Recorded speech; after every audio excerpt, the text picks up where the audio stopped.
தமிழ்நாட்டுல பட்டுக்கு பேர் போன ஆரணி தொகுதியில ஒரு அமைதியான விரக்தியும் ஒரு சின்ன நம்பிக்கையும் போராடிட்டு இருக்கு. இது வெறும் தேர்தல் களம் பற்றிய ஒரு பார்வை இல்ல.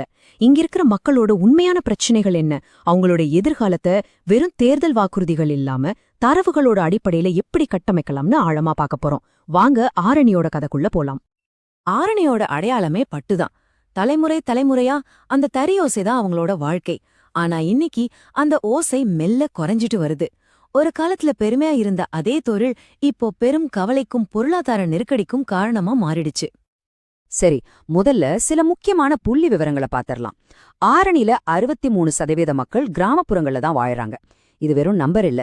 இதோட அர்த்தம், இங்க விவசாயிகளோடையும் கிராம மக்களோடையும் பிரச்சனைகள் தான் அரசியலே தீர்மானிக்குது. இப்போ ஒரு நிமிஷம் இதை யோசிச்சு பாருங்க. 54%, அதாவது பாதிக்கும் மேலான மக்களுக்கு ஒரு நிலையான வேலை இல்ல, ஒரு நிரந்தர வருமானம் இல்லாம ஒவ்வொரு குடும்பமும் எப்படி கஷ்டப்படும்னு இது அப்பட்டமா காட்டுது.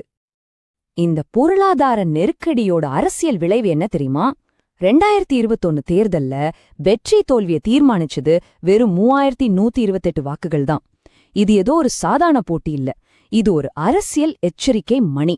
இங்க இருக்கிற வாக்காளர்கள் ஒரு பெரிய மாற்றத்தை எதிர்பார்க்கறாங்கன்னு இது தெளிவா சொல்லுது. இந்த சிக்கலான சூழ்நிலைய நாம எப்படி புரிஞ்சுக்க போறோம்? முதல்ல ஆரணியோட கள நிலவரம் என்னன்னு பாப்போம். அப்புறம் மக்களின் கோபத்தை புள்ளி விவரங்கள் எப்படி காட்டுதுன்னு ஆராய்வோம். இதுக்கு காரணமான அமைப்பு ரீதியான பிரச்சனைகள் என்னன்னு அலசி கடைசியா ஒரு புதிய பாதைக்கான தெளிவான செயல் திட்டத்தை முன்வைப்போம். இது பிரச்சனையிலிருந்து தீர்வை நோக்கிய ஒரு பயணம். முதல் பகுதி, ஆரணியின் கள யதார்த்தம், அதாவது மண், தறி மற்றும் வாக்கு, இவற்றுக்கிடையேயான கதை. நாங்க வெறும் ஓட்டு வங்கிதான், இத சொல்றது ஆரணி கைத்தறி நெசவாளர்கள். யோசிச்சு பாருங்க, இந்த ஒரு வரியில எத்தனை வருஷத்தோட புறக்கணிப்பும் வலியும் இருக்கு. தேர்தலுக்கு மட்டும் எங்களை பயன்படுத்துறாங்க, அப்புறம் மறந்துடுறாங்கங்கிற உணர்வு தான் ஆரணியின் மைய பிரச்சனை. இந்த கோபம் சும்மா வரல, தொடர்ச்சியா நிறைவேற்றப்படாத வாக்குறுதிகள் மேலதான் இது கட்டமைக்கப்பட்டிருக்கு. ஆரணிய தனி மாவட்டமா மாத்துறோம்னு சொன்னாங்க, நடக்கல. வெள்ள நிவாரணம் விவசாயிகளுக்கு கிடைச்சப்போ நெசவாளர்களுக்கு கிடைக்கல. இதுக்கு மேல குடிநீர், சாலை வசதி மாதிரியான அடிப்படை தேவைகள் கூட வருஷக்கணக்கா சரியா செய்யப்படல. இது நம்பிக்கைய கொஞ்சம் கொஞ்சமா சிதைச்சிடுச்சு. சரி, இந்த உணர்வுகளை நாம கேட்டோம். ஆனா இந்த அதிருப்தியை அளவிட முடியுமா? வாங்க டேட்டாவை பாப்போம். மக்களின் விரக்தியை எண்கள் மூலமா பாக்கும்போது எப்படி இருக்குன்னு தெரிஞ்சுக்கலாம். இந்த வரைபடம் ஒரு தெளிவான கதைய சொல்லுது. 2016ல 7000 வாக்குகள் வித்தியாசத்துல ஜெயிச்சவங்க 2021ல வெறும் 3000 வாக்குகள் வித்தியாசத்துல தான் ஜெயிக்க முடிஞ்சது. இது ஒரு சாதாரண சரிவில்ல. பதவியில இருக்கிறவங்களோட மக்கள் ஆதரவு எவ்வளவு வேகமா சரிஞ்சிட்டு இருக்குங்கிறதுக்கு இது ஒரு நேரடி சாட்சி. நலத்திட்டங்கள், உள்கட்டமைப்புல குறைவான மதிப்பீடு இருந்தாலும் இங்க மிக மோசமான அடி வாங்குனது நம்பிக்கைங்கிற விஷயத்துலதான். மிகவும் குறைவுன்னு மதிப்பிடப்பட்டிருக்கு.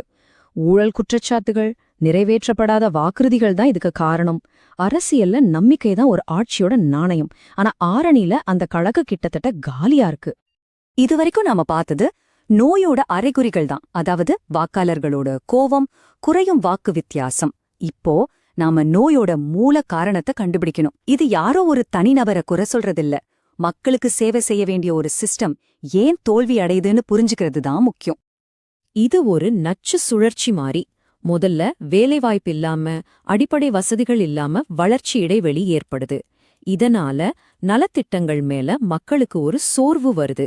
இது ஜாதி ரீதியான ஆதரவு நிலையற்ற தன்மைக்கு வழிவகுக்குது. கடைசியா தேர்தல் முடிவுகள் கணிக்க முடியாததா மாறுது. இங்கதான் நம்ம அரசியலமைப்போட ஒரு முக்கியமான விஷயத்த நம்ம ஞாபகப்படுத்திக்கணும். கண்ணியத்தோட வாழறதுக்கான உரிமை.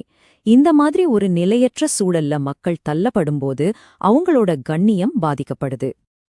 இதுதான் இப்போ இருக்கிற ஜனநாயகத்தோட அடிப்படை கேள்வி. தேர்தலுக்கு தேர்தல் நடக்குது, ஆனா மக்களின் அடிப்படை பிரச்சனைகள் ஏன் அப்படியே இருக்கு? இதுக்கான பதில் பெரும்பாலும் கடந்த காலத்துல தான் இருக்கு. வாங்க அத கொஞ்சம் ஆராய்வோம். பகுதி 4, கடந்த காலத்தின் எதிரொலிகள். ஆரணில வாக்காளர்களின் விசுவாசம் எப்படி மாறிட்டே வந்திருக்குன்னு பாப்போம். இந்த காலவரிசை ஒரு விஷயத்த ரொம்ப தெளிவா சொல்லுது. ஆரணில எந்த கட்சிக்கும் நிரந்தர விசுவாசம் கிடையாது.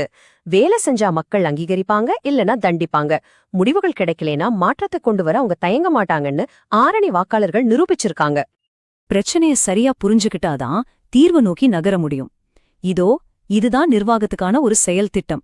இது வெறும் வாக்குறுதிகளோட பட்டியல் இல்ல. இதுக்கு பேரு கவர்னன்ஸ் ரிட்டர்ன் ஆன் இன்வெஸ்ட்மெண்ட். அதாவது அரசாங்கம் முதலீடு செய்யற ஒவ்வொரு ரூபாய்க்கும் மக்களுக்கு என்ன உறுதியான பலன் திரும்ப கிடைக்குதுன்னு அளவிடுற ஒரு திட்டம்.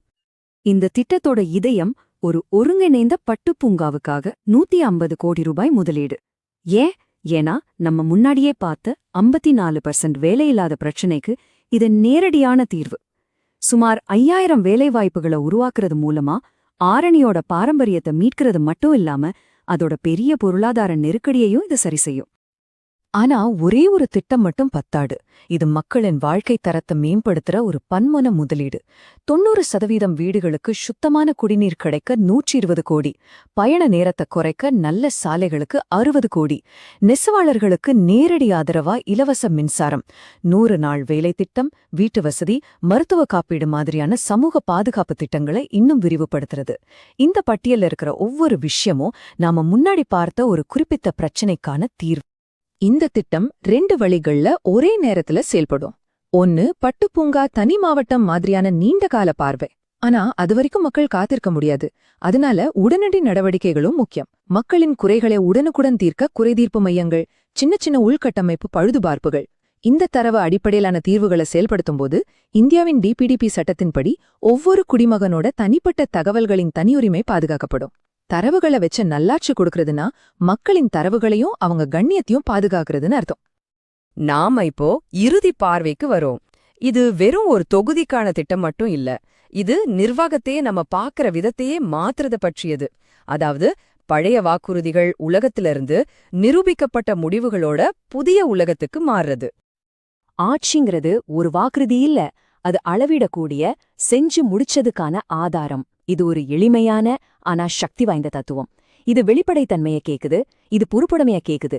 தலைவர்கள் என்ன சொன்னாங்கன்னு இல்ல, என்ன செஞ்சாங்கன்னு பார்த்து மதிப்பிடுற அதிகாரத்தை இது மீண்டும் மக்கள் கைகளுக்கு கொடுக்குது. அப்போ இந்த ஆய்வு நமக்கு முன்னாடியே ஒரு முக்கியமான கேள்வியை வைக்குது.